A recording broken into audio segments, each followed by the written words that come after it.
Duchess ने अपनी factory सबसे पहले कहाँ स्टेब्लिश की भाई? फैक्ट्री कहाँ पे स्टेब्लिश? मसूलीपट्टनम में। कितने? 1605 के अंदर। ठीक है ना, ये एक फैक्चुअल चीज है। 1605 के अंदर मसूलीपट्टनम में। और उसके बाद में पुलिकट में 1610 में किया है। कब कहाँ पे किया है? पुलिकट लेक के पास पुलिकट में 1610 में किया है। सूरत के अंदर 1616 में किया है, 1610 में। और ये इसलिए लिखवा रहा हूँ क्योंकि जो वो होता है ना पीसीएस का एग्जाम, उसमें पूछ लेता है आपसे। तो पुलिकट में जो है 1610 में किया है और सूरत के अंदर 1616 के अंदर इस्टेब्लिश किया है। इसमें जो स्लाइड में है उससे एक्स्ट्रा भी चीजें लिखी है। और उसके बाद में आपकी, ठीक है, बिमलीपट्टनम में 1641 में किया है। बिमलीपट्टनम कहाँ है पता है? बिमलीपट्टनम में इन्होंने किया है 1641 में। ठीक है, अभी लिख लो फिर मैं मैप दिखाता हूँ। उसके बाद में कैरिकल में 1645 में, 1645। चिंसूरा में 1653 में, चिंसूरा चिंसूरा SURA 1653 में।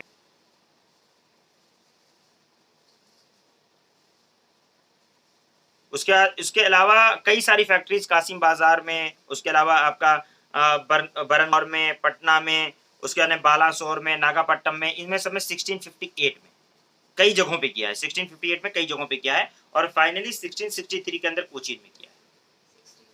तो आप ऐसे लिखो कासिम बाजार बहुत फेमस है, कासिम बाजार। ठीक है, बरंगौर BARANGOR बरंगौर, पटवारी, बालासोर। ठीक है, बालासोर। डचेस ने अपनी फैक्ट्री सबसे पहले कहाँ स्टेब्लिश की भाई? फैक्ट्री कहाँ पे स्टेब्लिश? मसूलीपट्टनम में। ठीक है, सब में 1658 में। कब?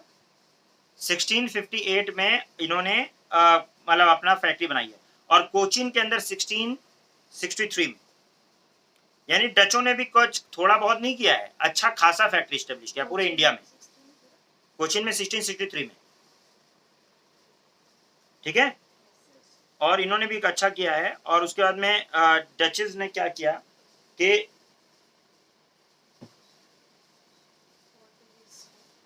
पोर्चुगीज को एक तरह से मोस्ट डोमिनेटिंग पावर जो यूरोप के थे उससे ट्रेडिंग में उनको रिप्लेस कर दिया।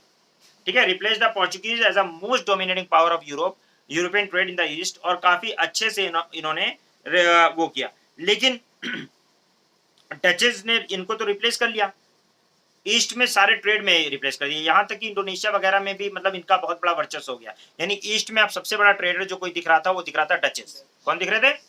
डच। ठीक है ना, लेकिन इनको जो है बाद में डिफीट खाना पड़ा। कहाँ पे? बैटल ऑफ बडेरा में।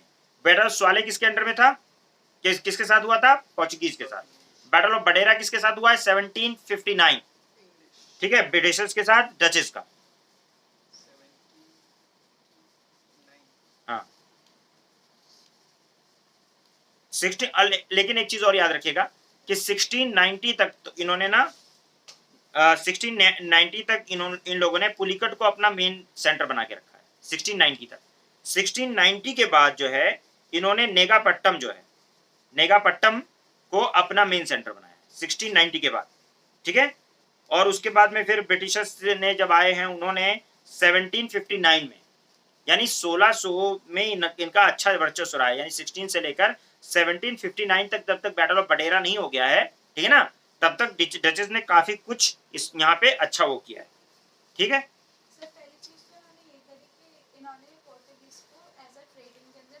एक तरह से मतलब सबसे मोस्ट डोमिनेटिंग पावर होकर ये निकले ट्रेड में। इंग्लिश को नहीं, इंग्लिश ने इनको डिफीट किया। जब इनको डिफीट किया तब से इनका खत्म। 1759 तक इन्होंने बढ़िया किया है काम। 1759 के बाद कहानी इनकी शुरू हुई है। अंग्रेजों ने फिर मतलब इनको भी डिफीट कर दिया। उसके बाद फिर ये यानी इनके रास्ते में जो भी आए, पहले पोर्चुगीज को किया, डच पावरफुल हुए उनको किया, फ्रेंच होंगे फ्रेंच को करेगा, फ्रेंच इनको रिप्लेस करने के बाद फिर इंडियंस का नंबर लगाया। ठीक है ना, ओके, एक के बाद एक, एक के बाद एक, एक के बाद एक। गेटिंग? 1690 तक कोचीन 1690 तक। 1690 के बाद में फिर उन्होंने नेगापट्टम ने उसको रिप्लेस कर दिया है और फिर नेगापट्टम रहा है। ठीक है, अब तुम इसको सर्च करो नेगापट्टम है कहां।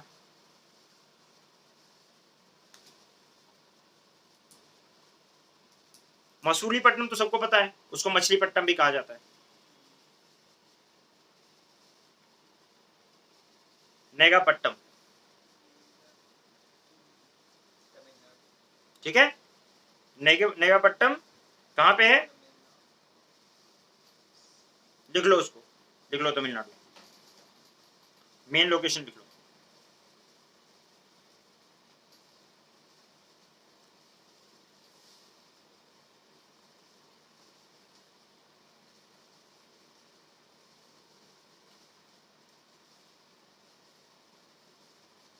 लिख लिया, मसूलीपट्टनम, नेगापट्टम, नेगापट्टम, पट्टनम नहीं है, पट्टम है, पाटम, नेगापाटम।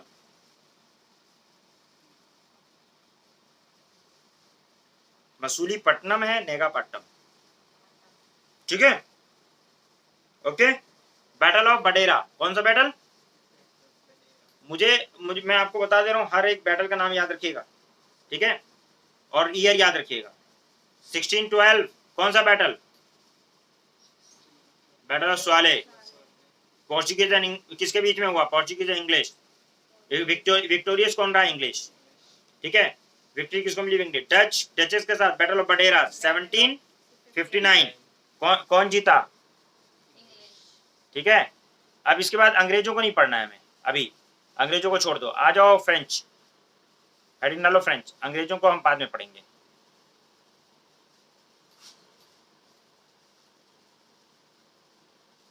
जबकि आए फ्रेंच इंग्लिश पहले हैं, लेकिन इंग्लिश को नहीं पढ़ेंगे क्योंकि इंग्लिश को हमें डिटेल में पढ़ना है।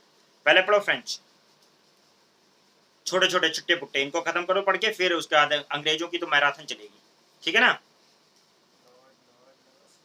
हाँ, फ्रेंच जो है 1664 के अंदर फ्रेंच ईस्ट इंडिया कंपनी बनाई है लुइस 14 ने।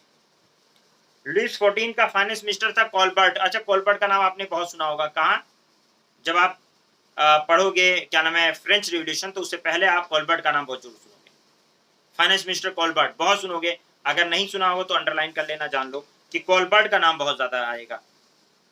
तो 1664 के अंदर फॉर्मेशन हुआ है फ्रेंच ईस्ट इंडिया कंपनी का, लुइस 14 के फाइनेंस मिनिस्टर था कॉलबर्ट, उसने करवाया था इसको। तो यानी स्टेट ओन्ड कंपनी थी ये, सरकारी कंपनी, ठीक है। कॉलबर्ट फाइनेंस मिनिस्टर था, कॉलबर्ट बहुत फेमस है भाई फ्रांस में। आप जब फ्रेंच रिवॉल्यूशन पढ़ेंगे उससे पहले आप इसके बारे पूरी हिस्ट्री पढ़ेंगे लुइस 14 की, तो उस टाइम कॉलबर्ट का काफी नाम आएगा, ठीक है, ओके। उसके बाद में जो है आपका फर्स्ट फ्रेंच फैक्ट्री जो स्टैब्लिश हुई सूरत के अंदर की थी, उसको किसने की थी, फ्रेंकोइस कारून, इसने किया था 1668 में। फ्रेंकोइस कारून ने 1668 के अंदर पहली फ्रेंच फैक्ट्री सूरत के अंदर, Francois Caron, CARON, Caron, Francois Caron 1668 first factory Surat के अंदर स्टैब्लिश हुई। उसके बाद फिर इन्होंने उसके बाद मसूलीपट्टनम में अपनी फैक्ट्री 1669 में स्टैब्लिश की।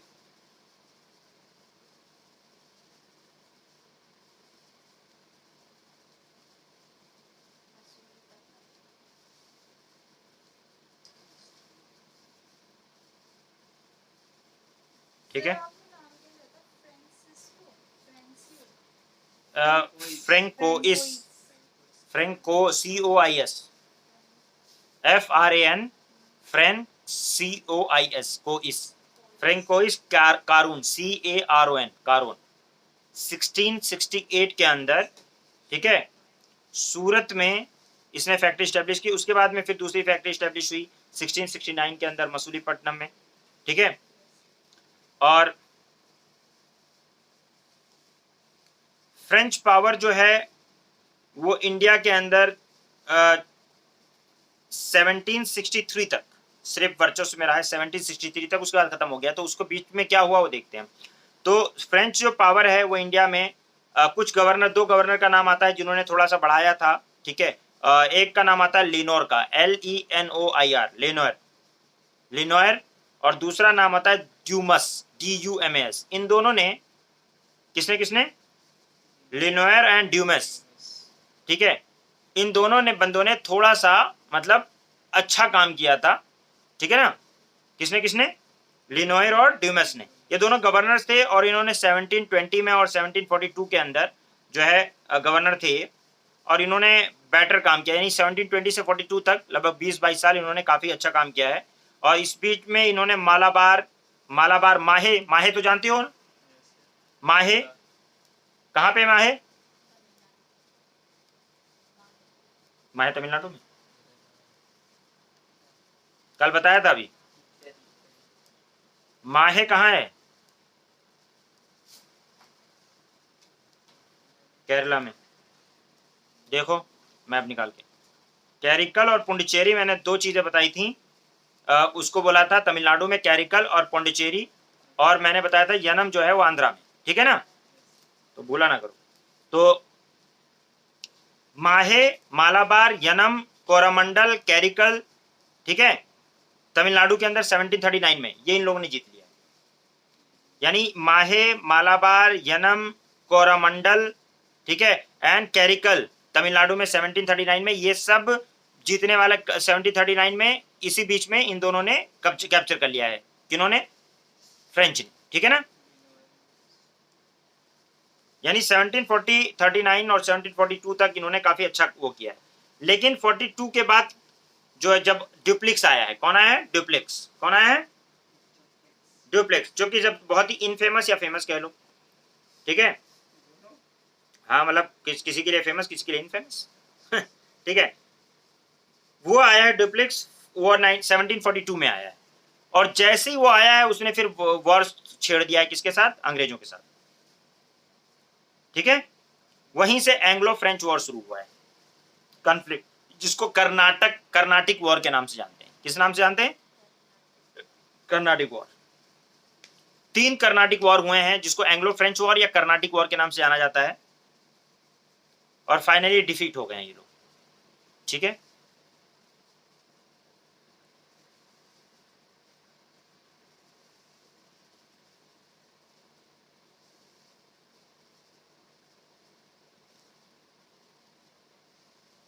ठीक है भाई, ड्यूप्लेक्स आने पे कॉन्फ्लिक्ट शुरू हुआ है 1742 के अंदर जो है ये ड्यूप्लेक्स आया है 1742 में, याद रखिएगा, डेट अंडरलाइन कर लीजिएगा, ड्यूप्लेक्स। और ड्यूप्लेक्स के आने के बाद वॉर शुरू हुआ है, और तब से वॉर चलता रहा है, और एंग्लो फ्रेंच वॉर या कर्नाटिक वॉर या एंग्लो फ्रेंच कॉन्फ्लिक्ट के नाम से जाना जाता है। अब इसमें इंपॉर्टेंट क्या है, सारे कर्नाटिक वॉर इंपॉर्टेंट है, और उनके बाद उनकी ट्रीटीज इंपॉर्टेंट है। सारे कर्नाटिक वॉर इंपॉर्टेंट है और उनके बाद में ट्रीटीज इंपॉर्टेंट है। मैं अभी सिर्फ आपको उसकी डिटेलिंग नहीं करा रहा क्योंकि टाइम नहीं है ज्यादा। अभी हम लोग सिर्फ बात करेंगे कि वॉर कब हुआ, कौन से पीरियड में हुआ, और ट्रीटी कौन सी साइन हुई। फिर उसमें कहानी में कल हम लोग बात करेंगे कि क्या क्या हुआ था, ठीक है, क्योंकि थोड़ा टाइम लगेगा उसकी कहानी बताने में। तो बस इतना अभी आप नोट हेडिंग में डाल लो कि first Anglo French war, first Anglo French war Carnatic war के नाम से दिया हुआ है ना आपके उसमें, तो मैं जो लिखवा दे रहा हूँ पहले उसको कर लो, फिर हम कर्नाटिक वॉर को बहुत डिटेल में पढ़ना है क्योंकि, तो इसलिए कर्नाटिक वॉर को बस अभी ईयर लिख लो बस आप। फर्स्ट एंग्लो फ्रेंच वॉर या फर्स्ट कर्नाटिक वॉर 1746 से लेकर 48, 46 से 48, फर्स्ट एंग्लो फ्रेंच वॉर और कर्नाटिक वॉर 1746 से 48, ठीक है जी।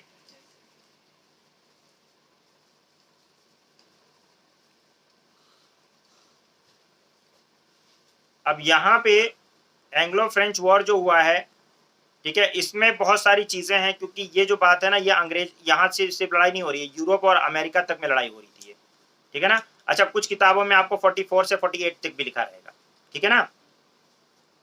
ओके, तो फर्स्ट कर्नाटिक वॉर जो कहा गया है उसमें डिटेल में बात करने से पहले एक फर्स्ट कर्नाटिक वॉर का जो पीरियड है देखो 46 से 48 में किताबों में कहा गया है किसी किसी में 44 भी कर दिया गया है, लेकिन मेन जो एक्सेप्टेबल है वो 46 है, ठीक है ना। तो 1746 से लेकर कहीं कहीं 44 भी लिखा हुआ है, मैं आपको बता दे रहा हूँ, तो इसलिए कंफ्यूज नहीं होना है ना। जैसे अगला अगला आप जब स्लाइड खोलोगे तो 44 लिखा हुआ है, क्योंकि छिटपुट घटनाएं शुरू हो गई थी, लेकिन जो रियल वॉर है 46 से 48 तक है, ठीक है ना। तो 46 से 48 तक रहा है, और इसके लिए जो ट्रीटी साइन हुई है, ट्रीटी का नाम लिख लो, Aix la Chapelle, treaty of Aix, Aix la Chapelle, treaty of Aix la Chapelle 1748 में, ट्रीटी ऑफ, हाँ ये ट्रीटी किया जाता है, देखो वॉर करने के बाद ट्रीटी करते हैं, वॉर को खत्म करने के लिए ट्रीटी करा जाता है। हाँ जैसे जैसे शिमला एग्रीमेंट, वेरी गुड, क्या बात कनेक्ट तो कर पा रही हो।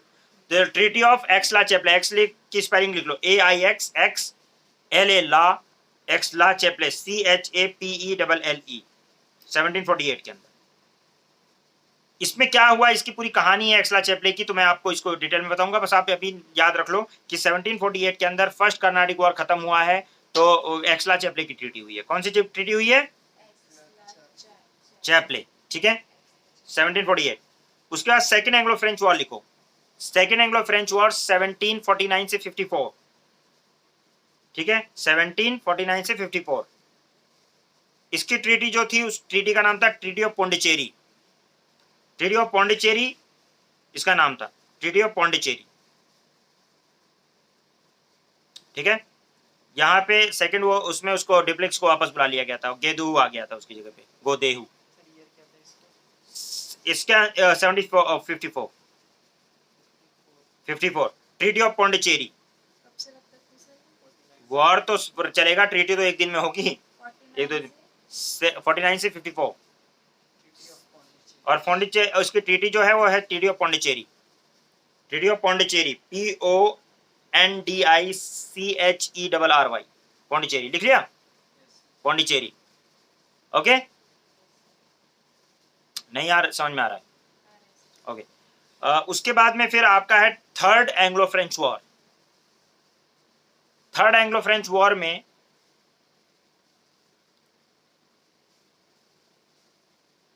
(58) से लेकर 63, अब ये तो आपको याद होगा, आप लोगों ने भी सुना होगा, थर्ड एंग्लो फ्रेंच वॉर, और ये फाइनल डिसिसिव था, कहानी खत्म, फ्रेंच का वर्चस्व खत्म, ठीक है। 1763 में ट्रीटी का नाम आप लोगों को याद होगा, अंग्रेज भी आ रहे थे, इसी ट्रीटी के तहत जो है ब्रिटिशर्स की आजादी को रिकॉग्नाइज किया गया था, उसके उनके अमेरिकन की आजादी को रिकॉग्नाइज किया गया, और फ्रेंच वॉर और एंग्लो फ्रेंच वॉर खत्म हुआ था। पता है आपको, अंग्रेज अमेरिका में भी लड़ रहे थे फ्रांस के साथ, पता है नहीं पता है? सिर्फ इंडिया में नहीं लड़ रहे थे वो, आपको पता है वहां पे इन्होंने मतलब अंग्रेजों ने कॉलोनी बना रखी थी, फ्रेंच लोग भी वहां पे अपना वर्चस्व जमाना चाह रहे थे, तो वहां पे जो लड़ाई हो रही थी, तो अंग्रेजों जो फ्रेंच लोग थे वो अमेरिकन का साथ दे रहे थे आजादी पाने में, ठीक है ना, क्योंकि इनके दुश्मन थे। तो लड़ाई वहां पे भी चल रही थी जॉर्ज वॉशिंगटन के अंडर में, थॉमस जेफरसन, और क्या नाम है सैमुअल एडम, और ये क्या नाम है आपका, ये क्या नाम है आपका जॉर्ज वॉशिंगटन वगैरह जो थे, ठीक है, ये सब उसमें शामिल थे, बहुत सारे उसमें जॉन जे, ये लोग जो है वहाँ पे फ्रीडम फाइटर थे, तो वहाँ पे लड़ रहे थे, तो वो लोग अंग्रेजों के खिलाफ लड़ रहे थे, जबकि वो अंग्रेजों को अपना पहले लिस्टिमेट रूलर मानते थे, बाद में उन्होंने कहा कि हम टैक्स नहीं देंगे, और वो पूरी कहानी शुरू होगी, तो वो हिस्ट्री अमेरिकन हिस्ट्री में पढ़ोगे आप, अमेरिकन रिवोल्यूशन में। तो वहाँ पे फ्रेंच लोग जो है अंग्रेजों से लड़ रहे थे, और काफी टाइम तक वो 7 ईयर लगभग वॉर हुआ है। उसके बाद में फिर वो वॉर एंड हुआ, और वॉर वहीं नहीं एंड हुआ, इंडिया में भी एंड हुआ, और वो ट्रीटी जो हुई है वो सबकी मिला के एक कॉन्क्लूसिव ट्रीटी थी, जिसमें फ्रेंच ने अपना सरेंडर कर दिया, और पूरी तरह से मतलब समझ लो ये सीज फायर हो गया वो। और इनकी जो वॉर था, जो डिसिसिव वॉर था, उसको बोलते हैं बैटल ऑफ वेंडिवॉस। कौन सा? यानी ये जो थर्ड एंग्लो फ्रेंच वॉर चल रहा है ना, इसमें जो मतलब डिसिसिव माना जाता है कि उसके बाद कहानी खत्म, वो 1760 में कहानी पूरी तरह डिफीट हो गई है। 1760 में बैटल ऑफ वेंडिवॉस हुआ है। कौन सा बैटल? अंडर अंडर अंडर वो बैटल ऑफ वेंडिवॉस लिखो उसको, जैसे बैटल ऑफ बडेरा लिखा है उसी तरह बैटल वेंडिवॉस लिखो, डब्ल्यू से, WANDIWASH, वेंडिवॉस। ये वेंडिवॉस जो है 1760 में हुआ है, और यहाँ पे इनकी कहानी खत्म हो गई है, और इसके बाद जो ट्रीटी है बहुत फेमस ट्रीटी जो मैंने बताया था आप लोगों को 1763 की treaty of Paris. Treaty of Paris जिसमें जिसमें ये डिसिसिव ट्रीटी थी, not only for India but also for America. ठीक है, 1763। ठीक है, यहाँ पे मतलब एकदम क्लियर हो गया कि हाँ भाई ठीक है, अब अपने हिसाब से चलेंगे। तो ये ट्रीटी जो है वो सबके लिए मतलब एक डिसिसिव ट्रीटी के तौर पे थी। ठीक है, समझ में आई बात। उसके बाद फिर कहानी होगी मैं बताऊंगा, लेकिन ये वॉर का एंड है। और आपने आप बताइए, आप पोर्चुगीज को हराने वाली ट्रीटी कौन सी थी, कौन सी बैटल था? डच को हराने वाला बडेरा। ईयर 1612 वो हो गया बैटल ऑफ क्या नाम है, स्वेले। 1759 1759 ना, बैटल ऑफ बडेरा। और 1760 एक साल बाद, ऐसे याद रखो, एक साल बाद वेंडिवॉस। फ्रेंच को भी कहानी खत्म कर दी। ठीक है, 1760 में बैटल ऑफ वेंडिवॉस, 63 में पेरिस ट्रीटी, कहानी खत्म। ठीक है, ये वाले जो फ्रेंच हारे थे बैटल ऑफ वेंडिवॉस में, ये वहां हुई थी अमेरिका में? नहीं, ये जो वेंडिवॉस कहां पे है, देखो ये डिसिसिव वॉर। जो ये जीता उसका मतलब एकदम यहाँ पे ये इतनी तरह बुरी तरह हार गए थे कि फिर इनका उठने का नहीं हुआ, क्योंकि यार वॉर एक जगह नहीं चल रहा है, अमेरिका में चल रहा है, यूरोप में चल रहा है, और उसके बाद में इंडिया में चल रहा है। ये तीनों जगह वॉर चल रहा है।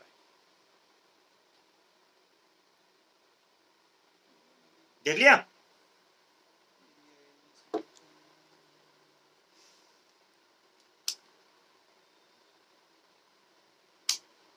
took place at वांडावासी in Tamil Nadu. देख रहे हो,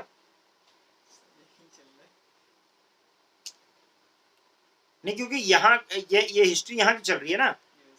बाकी वैसे वो वहां भी हारे थे, तो वहां पे वो जो था आपका क्या नाम है, आपका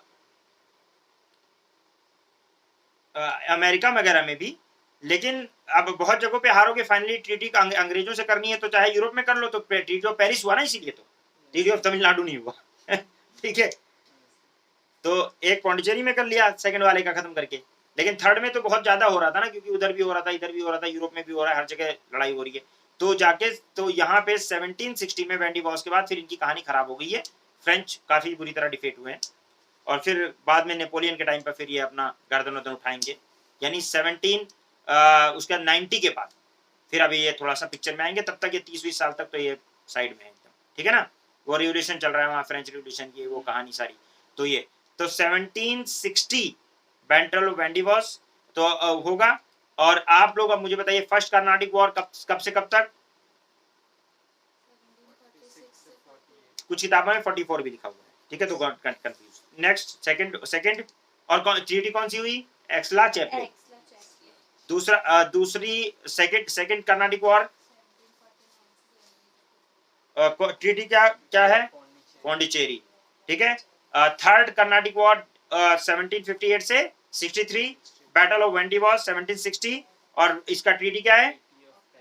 वेरी गुड। ठीक है, समझ में आ गई बात। तो ये मतलब अगर आपको समझ में आ गया तो इसका मतलब हो गया। अब इसकी कहानी हम करेंगे कि battle of Carnatic war first में क्या हुआ था, सेकंड में क्या हुआ था, थर्ड में क्या हुआ था। कल हमारी चर्चा इसी पे होगी। ठीक है, फिर जब ये खत्म कर लेंगे तब हम अंग्रेजों पे आएंगे, मुद्दे पे कि अंग्रेज आए कैसे दोबारा से फिर। लेकिन अभी हम चाह रहे हैं कि एक एक सेगमेंट लेके खत्म कर दो।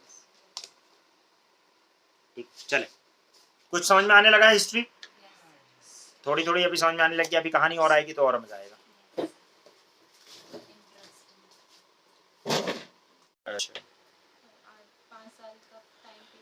ठीक, अब देखिए हम लोग फ्रेंच के बारे में बात कर रहे हैं। फ्रेंच वाली स्लाइड खोल लीजिए आप लोग, और उस पर तो फ्रेंच में 1664 में मैंने आप लोगों को बताया कि फ्रेंच ईस्ट इंडिया कंपनी बनी है ना। और उसके बाद में फिर इंडिया में आए। इंडिया में 1668 में उसने फर्स्ट फैक्ट्री सूरत में लगाई, सेकंड फैक्ट्री जो है वो मसूलीपट्टनम में 1669 के अंदर। और उसके बाद में फिर उसने पौंडीचेरी और आपका चंद्रनगर पोस्ट इस्टेब्लिश किए फ्रेंच ने 1674 में। और ये सब चल रहा था। मैंने आपको ये भी बताया कि है तो वो कैसे हुआ है, क्या हुआ है, उसके ऊपर हम सारी इस यहाँ पे चर्चा करेंगे। तो इसको कर्नाटिक वॉर के नाम से जानते हैं। किसके नाम से जानते हैं? आप लोगों को पता होगा कहाँ पे है। आपको पता है कर्नाटिक कहाँ पे है? कहाँ पे कर्नाटिक? क्यों कंफ्यूज हो जाते हो? इस वाले इस पे। तो तमिलनाडु वाले,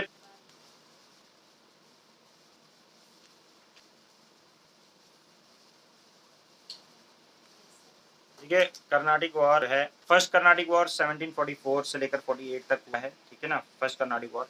और इसमें फर्स्ट कर्नाटिक वॉर देखिए, वो वाला स्लाइड खोल लीजिए।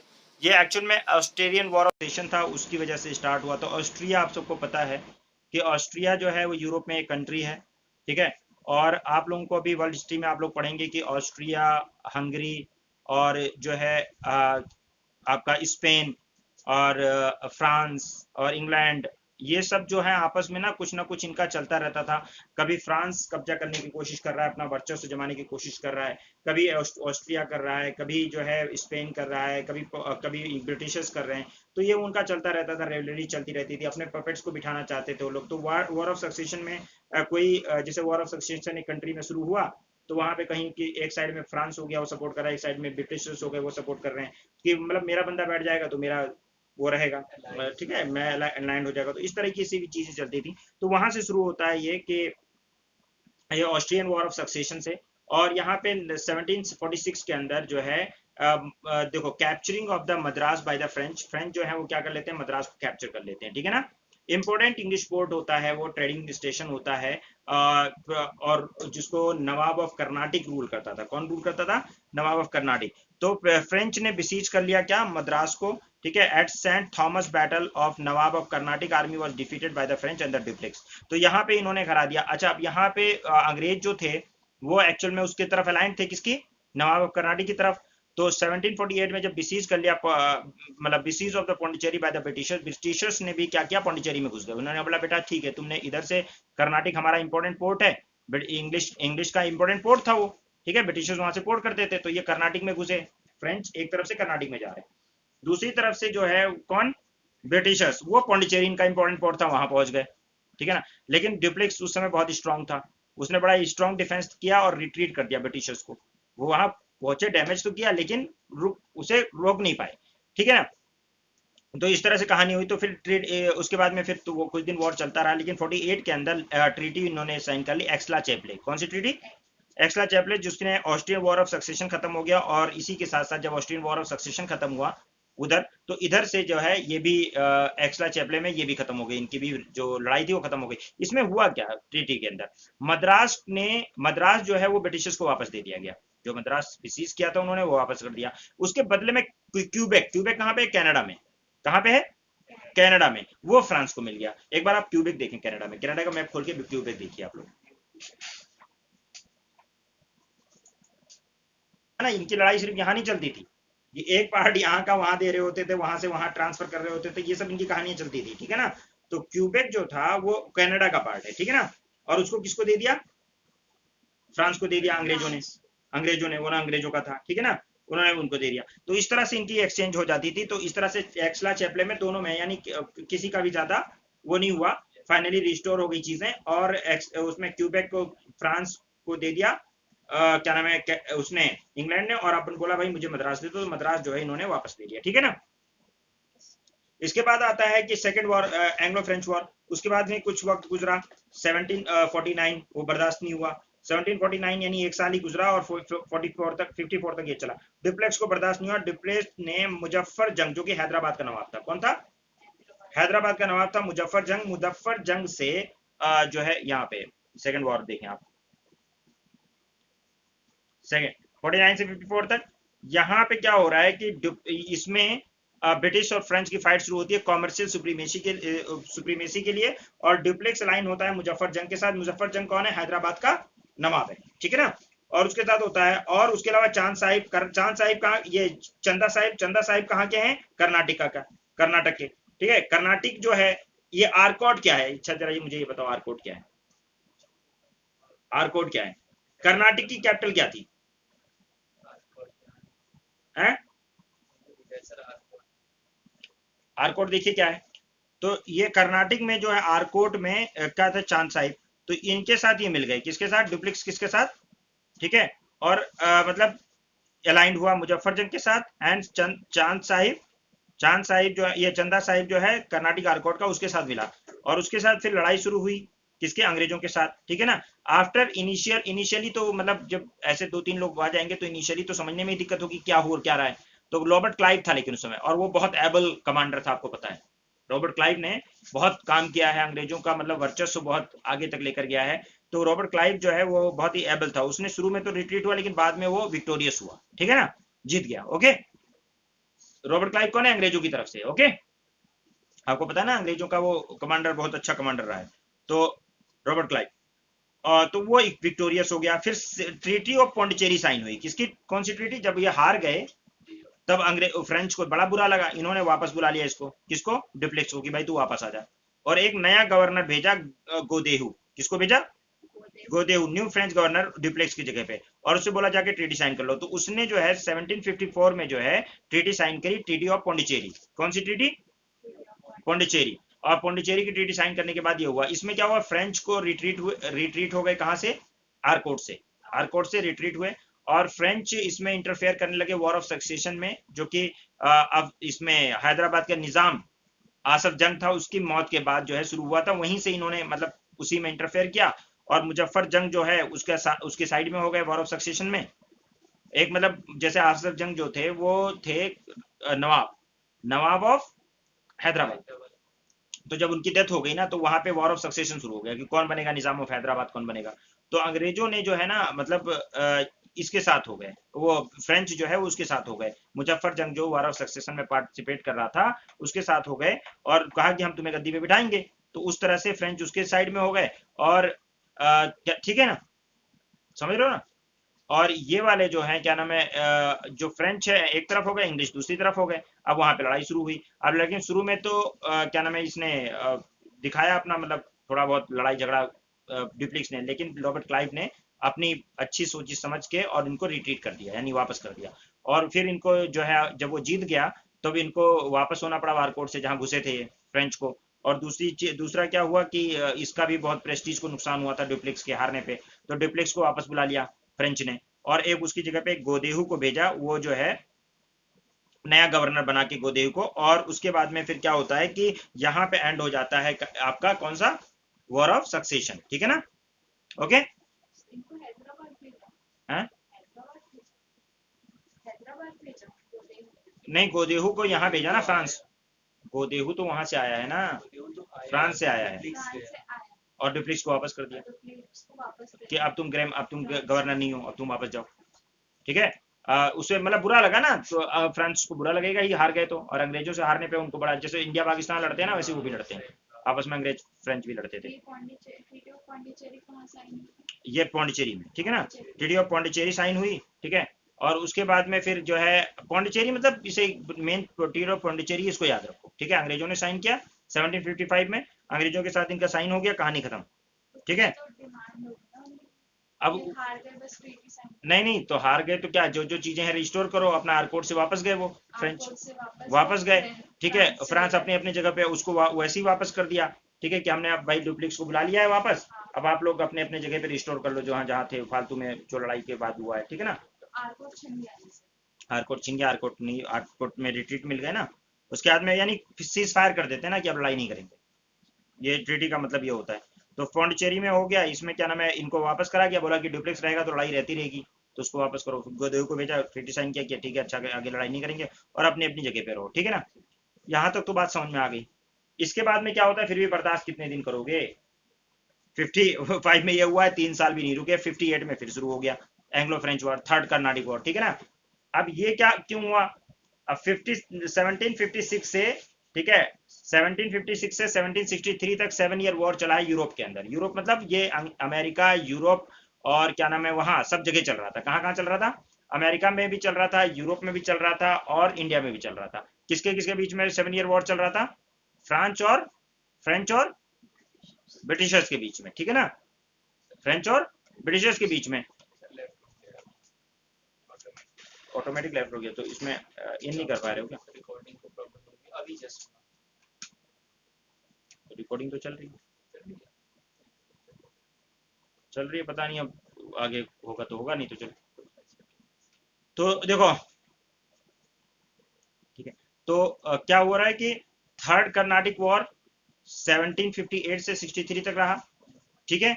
और इसमें 7 ईयर वॉर कहा जाता है, इसको क्या कहते हैं, 7 ईयर वॉर चल रहा था। 7 ईयर वॉर कब से कब तक चला है, 63 तक, 56 से 63 तक। और ये कहाँ कहाँ, मैंने बताया अमेरिका में चल रहा है, फ्रांस अंग्रेज अंग्रेज और फ्रेंच लड़ रहे हैं, यूरोप में लड़ रहे हैं, इंडिया में भी उसी का एक इफेक्ट हुआ है, जिसकी वजह से ये जो है 58 में शुरू हो गया इंडिया में, 2 साल बाद इंडिया में भी शुरू हो गया। तो ये वॉर 1757 के अंदर, 1757 में जो है सीजिंग द चंदनगर, ये Chandernagore Bengal by Clive. Clive ने क्या किया, यहाँ चंदनगर में पोर्ट था इनका, ठीक है, उसको इसने सीज कर लिया, किसने, क्लाइव ने, ठीक है। 1758 में फ्रेंच पोर्ट था उस समय, उसको सीज कर लिया, ठीक है, इसने ये किया। और फ्रेंच काउंट दी लिली ने फोर्ट, ये फ्रेंच जो है काउंट दी लिली, इसने फोर्ट सेंट डेविड इसको कैप्चर कर लिया। कौन सा, फोर्ट सेंट डेविड था, उसको कैप्चर कर लिया, ठीक है ना। और इस तरह से मतलब इसने भी कैप्चर किया। काउंट दी लिली ने फ्रेंच, ठीक है, जो फ्रेंच गवर्नर था उस समय, उसने क्या किया, पौंडीचेरी पे अटैक किया। कहां पे अटैक किया, पौंडीचेरी पे। और पौंडीचेरी में ब्रिटिश का सेटलमेंट था फोर्ट सेंट डेविड। कौन सा था, फोर्ट सेंट डेविड, उसको कैप्चर कर लिया 58 के अंदर। अब अंग्रेजों को बड़ा गुस्सा आया, उन्होंने बोला यार ये क्या नौटंकी है, हाँ, हमारे सेटलमेंट पे तुम कब्जे कर रहे हो। उन्होंने कहा ठीक है बेटा, बताते हैं तुम्हें, ठीक है। 22 जनवरी 1760 को बहुत ही जबरदस्त तरीके से अंग्रेजों ने तैयारी करके और लड़ाई शुरू की, बैटल ऑफ वेंडिवॉस। कहां पे, वेंडिवॉस में, 1960 में। और इसमें फ्रेंच को बहुत बुरी तरह हराया। उन्होंने बोला ठीक है बेटा, अब हम डेविड तो लेंगे ही और तुम्हें पीटेंगे अच्छे से। तो 22 जून, ठीक है, 22 जनवरी अपनी अच्छी से प्रिपरेशन करके 1760 में बैटल ऑफ वेंडिवॉस करते हैं और बहुत अच्छे से फ्रेंच को हराते हैं, ठीक है ना। और उसके बाद में 1763 में जाके जो क्या नाम है, 7 ईयर वॉर भी एंड हो जाता है। और एक मैंने बताया ट्रीटी, बहुत डिसिसिव ट्रीटी जो होती है, वो ट्रीटी ऑफ पेरिस साइन होती है। ये थर्ड जो है आपका ये क्या नाम है, और फाइनल एंग्लो फ्रेंच वॉर था, ठीक है। और उसके बाद फिर इन्होंने एकदम ट्रीटी से में ये कर दिया कि ब्रिटिश जो पोजीशन रहेंगे वो प्रोटेक्टरेट स्टेट रहेंगे। प्रोटेक्टरेट मतलब अब अंडर में रहेंगे, कोई फोर्टिफिकेशन नहीं कर सकते, कोई स्टैंडिंग आर्मी नहीं रख सकते, ठीक है ना, ओके। और कुछ एरियाज में सिर्फ कन्फाइन रह गए, और आपने देखा ये कौन से एरियाज में कन्फाइन है, देख लो आप, यनम, पौंडीचेरी, कैरिकल और माहे, दिख रहा है, बस यही यही एक कन्फाइंड है। पौंडीचेरी वाले कहानी खत्म। वो जो जिसको पौंडीचेरी ही कहा, चारों तरफ एडमिनिस्ट्रेशन पौंडीचेरी का ही है। माहे, देख रहे हो आप, माहे स्लाइड में है, आप लोग देख लो। यूनियन टेरिटरी ऑफ पौंडीचेरी के अंदर आता है पौंडीचेरी, कैरिकल, माहे और यनम, ये रीजन आते हैं, ठीक है ना। अब यहीं पे ये रह गए। थर्ड एंग्लो फ्रेंच वॉर खत्म हो गया। फ्रेंच जो है, Pondicherry was return to the French by this treaty. Pondicherry किसको रिटर्न कर दी गई, फ्रेंच को रिटर्न कर दी, ठीक है भाई। बोला ठीक है, ले जाओ, और अब दोबारा से नजर मत आना, ठीक है ना। अब क्वेश्चन आता है कि ये क्यों हारे, ठीक है। क्वेश्चन आता है कि रीजन क्या है, क्वेश्चन आ जाता है कि रीजन क्या है डिफीट का। तो सबसे बड़ा रीजन यह है कि फ्रेंच ईस्ट इंडिया कंपनी जो थी वो स्टेट अंडरटेकिंग थी। क्या थी, स्टेट अंडरटेकिंग थी। वहां पे डायरेक्टर जो है वो क्राउन अपॉइंट करता था, ठीक है ना, क्राउन अपॉइंट करता था। जहां वहां का क्राउन अपॉइंट करेगा तो वो बहुत ही लिथार्जिक तरीके से ब्यूरोक्रेसी कंट्रोल था कंपनी के ऊपर। तो जो उनका मन करता था उसके हिसाब से काम चलता था, वो अपनी डिक्टेटरशिप और उसमें सब में लगे रहते थे। ब्रिटिश ईस्ट इंडिया कंपनी एक प्राइवेट एंटिटी थी जो क्विक डिसीजन लेती थी, ठीक है ना, क्विक डिसीजन लेती थी और वो प्रॉफिट मोटिव से चलती थी। वो क्या है, लिथार्जिक तरीके से चलते थे। दूसरे तरीके से कि क्या में डिफरेंट फ्रंट पे दोनों काम करते हैं। अच्छा, बहुत बहुत जगहों पे ये, बहुत फ्रंट्स पे ये लोग लड़ भी रहे थे डिफरेंट फ्रंट पे। जैसे फ्रेंच इंडिया में, यूरोप में, नॉर्थ अमेरिका में, हर जगह लड़ रहे थे। और इंडिया की कॉम्प्लेक्स सिचुएशन को समझने में फ्रेंच जो है वो थोड़ा सा मतलब इतना इतना मतलब समझदार साबित नहीं हुए। क्यों, क्योंकि अंग्रेज जो है 1600 से, अंग्रेज आज से 64 साल पहले आए। उन्होंने इंडिया को बनते बिगड़ते देखा है, मुगलों का शासन देखा है, तो इंडिया की सिचुएशन को एक बेटर तरीके से ये समझते थे। जहांगीर के दरबार में जाके उससे डिप्लोमेसी की है, वहां पे बहुत कुछ किया। तो इंडिया की कंडीशन को अंग्रेज ज्यादा बेहतर समझते थे एज कम्पेयर टू फ्रेंच। तो ये भी एक वो था। और स्ट्रॉन्ग नेवी, जितनी स्ट्रॉन्ग नेवी जो है वो अंग्रेजों ने बना ली थी, उतनी स्ट्रॉन्ग नेवी ये कभी बना नहीं पाए। तो ये सारी वजूहत थी जिसकी वजह से जो है ये है। और ब्रिटिश जो है उनको एडवांटेज था, क्योंकि पार्शली उनका बंगाल पे बहुत सबसे रिचेस्ट जो प्रोविंस था बंगाल, उस पर भी उनका कंट्रोल था। साथ साथ में इनके पास इंपॉर्टेंट बेस था कलकत्ता में, पौंडीचेरी में और बॉम्बे में। इनके पास सिर्फ एक स्ट्रॉन्ग बेस था पौंडीचेरी, ठीक है। और अंग्रेजों के पास तो कलकत्ता भी था, मद्रास भी था, बॉम्बे भी था, ठीक है ना। और उसके बाद में द विक्ट्री ऑफ प्लासी 1757 के अंदर, विक्ट्री ऑफ प्लासी में अंग्रेजों को जब 1757 में प्लासी में जीत हुई है तो काफी लार्ज एरिया और बहुत बड़ा रिच रिसोर्सेज उनके पास आ गए थे, ठीक है ना। और उन्होंने उनके पास एक बहुत बड़े बड़े स्ट्रॉन्ग बेस थे। फ्रेंच के पास सिर्फ पौंडीचेरी एक स्ट्रॉन्ग बेस था, है ना। अगर वहां पे हो तो उनकी नब्ज पकड़ लो, ठीक है ना। तो इस वजह से अब यहाँ पे जब ये वॉर हो गया फाइनल वेंडी वॉर्स का, और थर्ड एंग्लो फ्रेंच वॉर या कर्नाटिक वॉर खत्म हुआ, उसके बाद में फिर ब्रिटिशर्स जो हैं वो यूरोपियन सारी पावर को समझ लो दबा चुके हैं। एक तो उन्होंने पोर्चुगीज को दबा ही दिया था, ठीक है, बैटल ऑफ साले आपने देखा। उन्होंने डचेस को भी हरा दिया। कौन सी बैटल? बैटल ऑफ, कल बताया, बडेरा, ठीक है। और अब जो है इनको यहाँ पे बैटल ऑफ वेंडीवॉर्स, कहानी खत्म।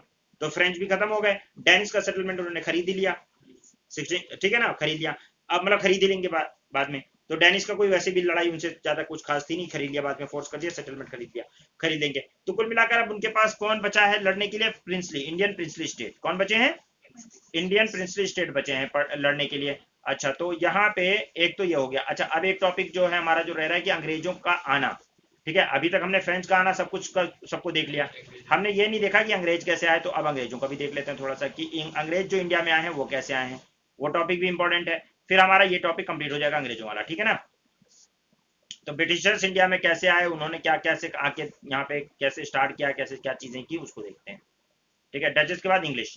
तो इंग्लिश में देखें आप, इंग्लिश वाले उसमें स्लाइड देखिएगा, इंग्लिश वाला स्लाइड, ये जो मैंने खोला है स्लाइड देखिएगा कि 15, जहां पे स्लाइड में है ना कि 1599 में जॉन मिडल हॉल, ठीक है, मिल्टन हॉल ये इंडिया में आता है 1599 के अंदर वाया लैंड रूट से आता है।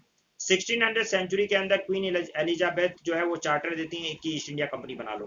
वो लोग बनाते हैं ईस्ट इंडिया कंपनी, और उनको बोला जाता है कि आप ईस्टर्न साइड में, केप ऑफ गुड होप के ईस्टर्न साइड में जाके जितना ट्रेड करना है सब ईस्ट इंडिया कंपनी करेगी। ये उसको फरमान देकर और भेजते हैं, ठीक है भाई, समझ में आ गई बात है। तो जो है जॉन मिडन हॉल आता है, ठीक है। और कैप ऑफ गुड होप के पास, English English English slide number बता दो जरा इनको,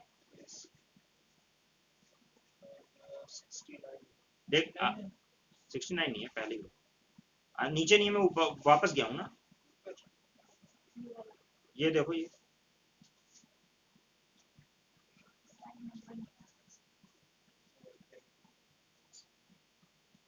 अरे स्लाइड नंबर तो ऐसे देख सकती हो।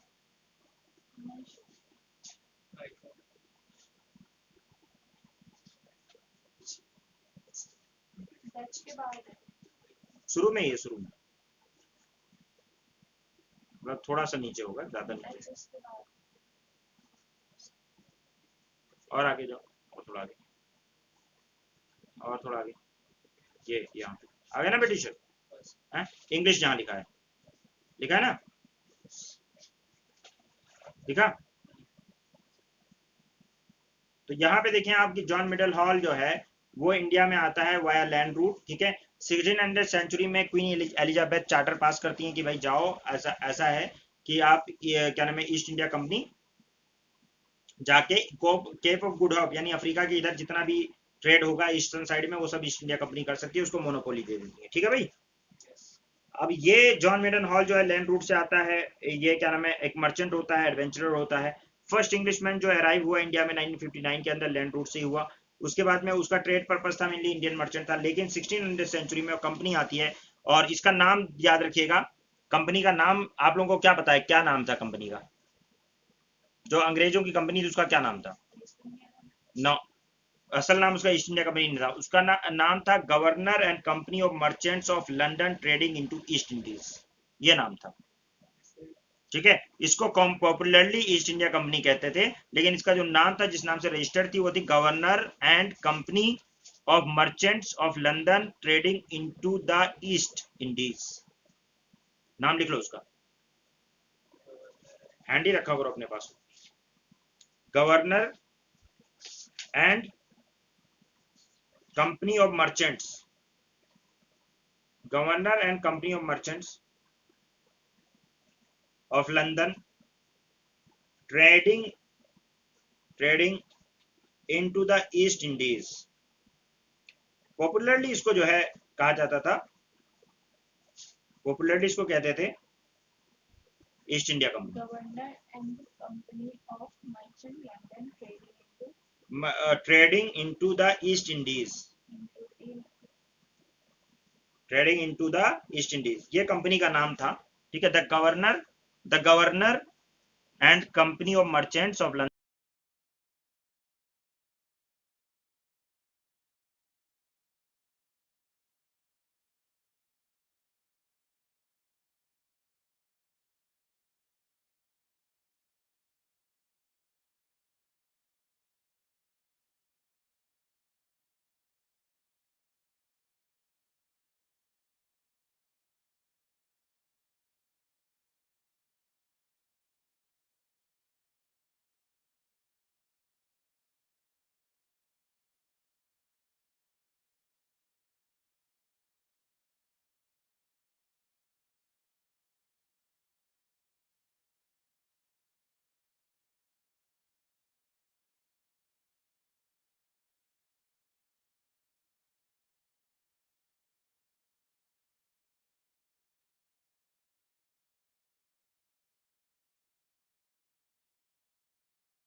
के अंदर किसके दरबार में आता है, कैप्टन विलियम हॉकिंग, जहांगीर के दरबार में, और वो परमिशन मांगता है कि हमें यार फैक्ट्री खोलने की परमिशन दे दो आप सूरत के अंदर। ठीक है ना, जहांगीर जो है पहले मना करता है, लेकिन बाद में फिर वो परसू करता है।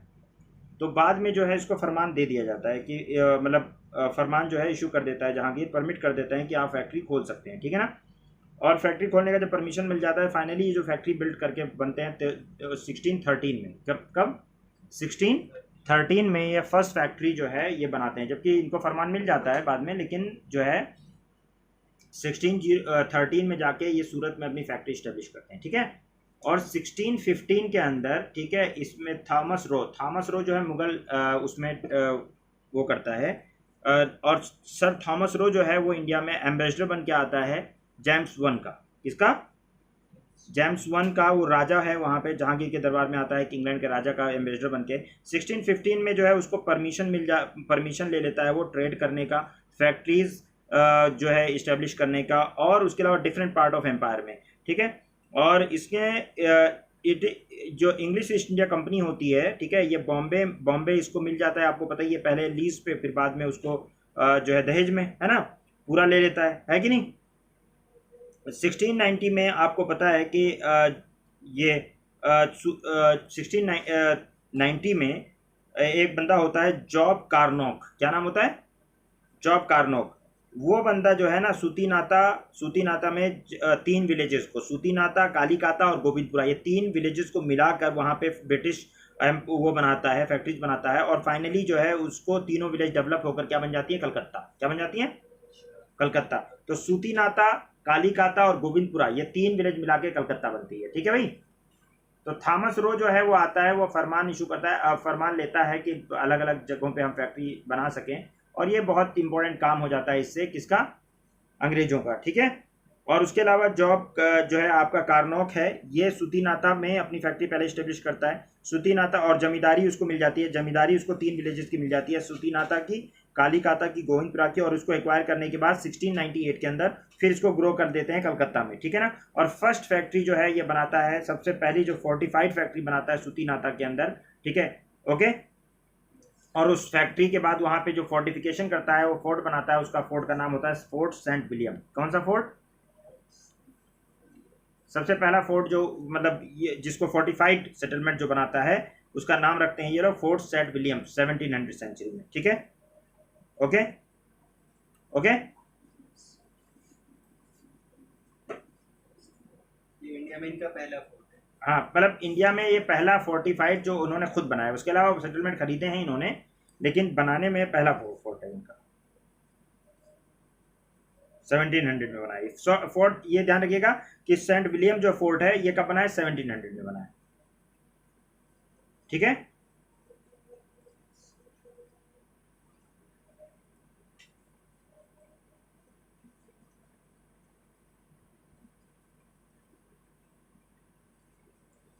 अब आप देखेंगे यहाँ पे कि 1616 में तो ये फैक्ट्री स्टेब्लिश कर लेते हैं मसूलीपट्टनम में। 1632 में राइट इनको मिल जाता है, right to trade in the Golconda kingdom. 1661 के अंदर नवाब जो है बंगाल का सुजाउद्दीन है, उसको वो ग्रांट कर देते हैं कंपनी को right to trade after paying duty. Duty पे करने के बाद आप ट्रेड कर सकते हो, ठीक है। 1662 में बॉम्बे, इनको पता है आपको, गिफ्ट में बाद में बॉम्बे मिल जाता है। उसके बाद में 1691 के अंदर रॉयल फरमान इशू करते हैं मुगल एम्परर औरंगजेब कि ईस्ट इंडिया कंपनी को एग्जेम्पशन मिल जाएगा, क्या नाम है, किससे, कस्टम ड्यूटी पे करने से बंगाल में। अच्छा, ऐसा औरंगजेब क्यों करते हैं? क्योंकि उस समय ट्रेड से जो है बंगालियों को मतलब इंडिया को काफी फायदा हो रहा था ब्रिटिश ट्रेड से, ठीक है। इसलिए वो चाह रहे थे और ट्रेड हो, और इसलिए उन्होंने ड्यूटी फ्री कर दिया था इनकी ट्रेड को, ठीक है ना। 1717 के अंदर रॉयल फरमान ये लोग ले लेते हैं जब औरंगजेब, लेकिन उस समय औरंगजेब को खदशा नहीं था 1691 में, यह खदशा नहीं था कि ये कुछ ज्यादा गड़बड़ हो जाएगा। क्यों? क्योंकि औरंगजेब के बाद तब कमजोर हुए ना, उससे पहले तो राजा था, उसको पता था क्या कर लेगा ट्रेड। तो 1717 के अंदर रॉयल फरमान इशू होता है फ्रॉम फारूक सियार। फारूक सियार जो है उससे ये लोग रॉयल फरमान ले लेते हैं, और फरमान में क्या होता है पता है कि ट्रेड कंसेशन भी मिलेगा, साथ में अपने कॉइन बना सकते हो। अब ये क्या मतलब है? ये तो तुम्हें नहीं देना चाहिए था कि अपने कॉइन कैसे बना सकता है। अपना कॉइन बनाने में मतलब सॉवरेनिटी मिल रही है उसको, ठीक है, समझ रहे हो ना। अब देखिए क्वेश्चन 2012 में आया हुआ है, क्वेश्चन देखते हैं, असेसमेंट करते हैं, ठीक है। हाँ, ये सबसे खराब बात थी कि आप जो है ये, अब यहाँ पे ये क्वेश्चन आया हुआ है, ये क्वेश्चन थोड़ा टिपिकल क्वेश्चन है, ये आपके हमने पढ़ा नहीं है, बट फिर भी देख लें। Assessment of the land revenue on the basis of the nature of soil and the quality of the crop, use of the mobile cannon in war, cultivation of the tobacco and red chillies, which of the following above were introduce in India by English. English ने क्या introduce किया था? तो answer ये है कि इसमें से कुछ भी नहीं किया था, ठीक है ना। क्योंकि ये जो assessment of the nature of soil जो है, ये आप पढ़ोगे कि टोडरमल ने इनके टाइम पर भी हो रहा था, अकबर के टाइम पर भी हो रहा था, ठीक है ना।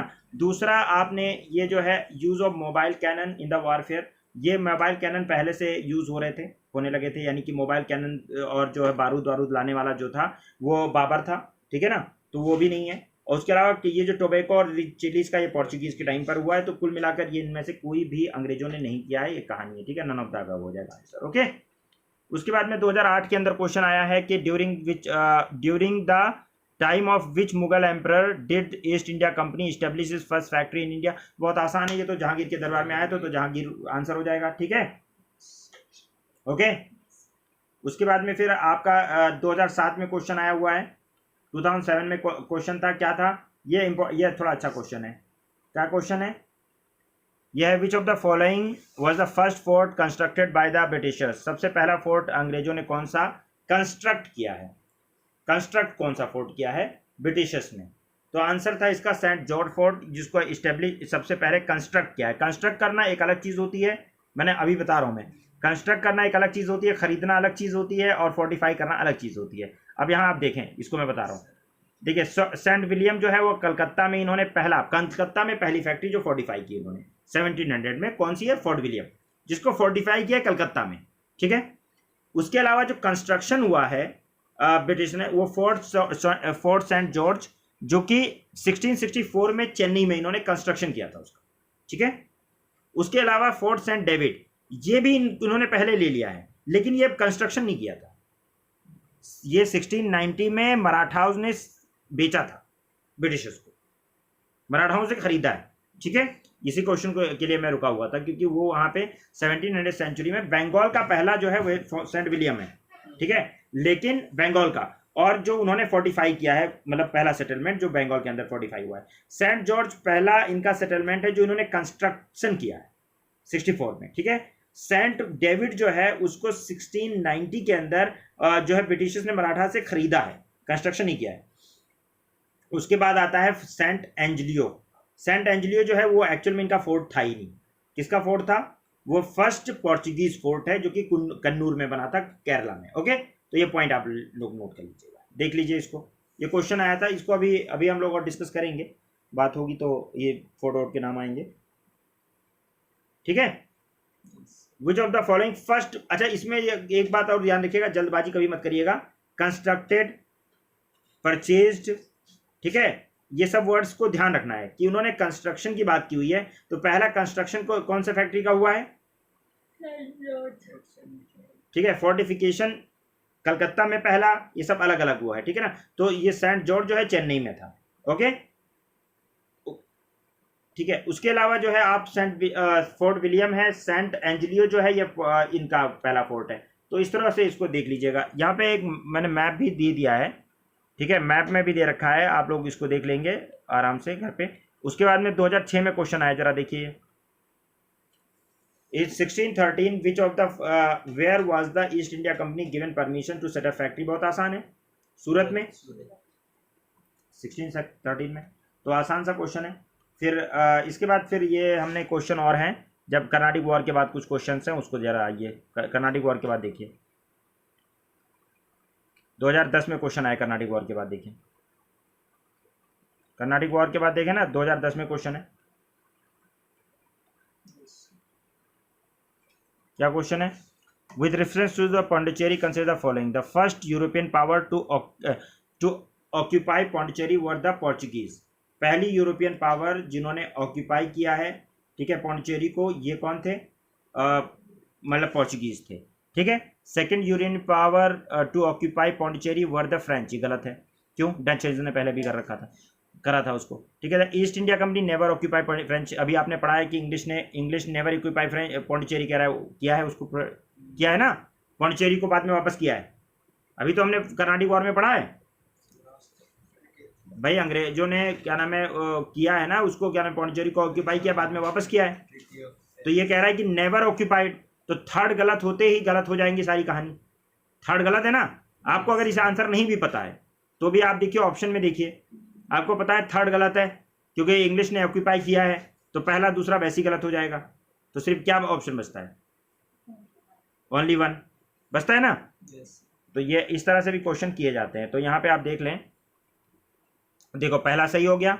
दूसरे में आपको पता ही है कि फर्स्ट कर्नाटिक वॉर के अंदर जो है ये उन्होंने कर ही लिया था कैप्चर, ठीक है। दूसरा ये है कि क्या नाम है, सेकंड यूरोपियन पावर जो थे डच थे, ओके, जो ऑक्यूपाई किया था जिन्होंने, ठीक है, तो गलत हो जाएगा।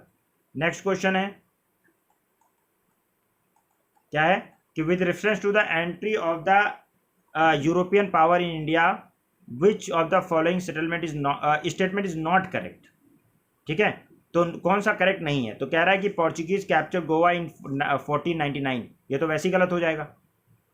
अरे गोवा में 1499 में नहीं, 1510 में किया है, याद है, बीजापुर के नवाब से, याद है। तो पहला गलत हो जाएगा, ठीक है ना। और उसके बाद में क्या है, English open there first factory in south India in Masulipatnam, ये बात सही है, साउथ में पहली बार मसूलीपट्टनम में किया था, हैं। उसके बाद में क्या कह रहा है, नहीं फर्स्ट, इसके बाद क्या है, eastern first factory in Orissa 1663, हाँ ये ठीक है। उसके बाद में क्या है, under the leadership of duplex क्या नाम है, फ्रेंच ऑक्यूपाई मद्रास इन 1946, ये भी सही है। तो कौन सा गलत, कौन सा नॉट, क्या बोल रहा है, नॉट करेक्ट, कौन सा नॉट करेक्ट है, करेक्ट कौन सा नहीं है? तो बात कौन सी करेक्ट नहीं है? पहला वाला ही हमने बोल दिया था कि करेक्ट नहीं है ना, बाकी सारी बातें करेक्ट हो गई।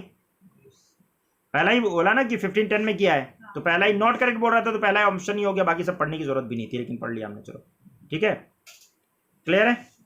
तो ये इनकी कहानी हो गई खत्म, किसकी? ब्रिटिशर्स और यूरोपियंस की। अब हमारा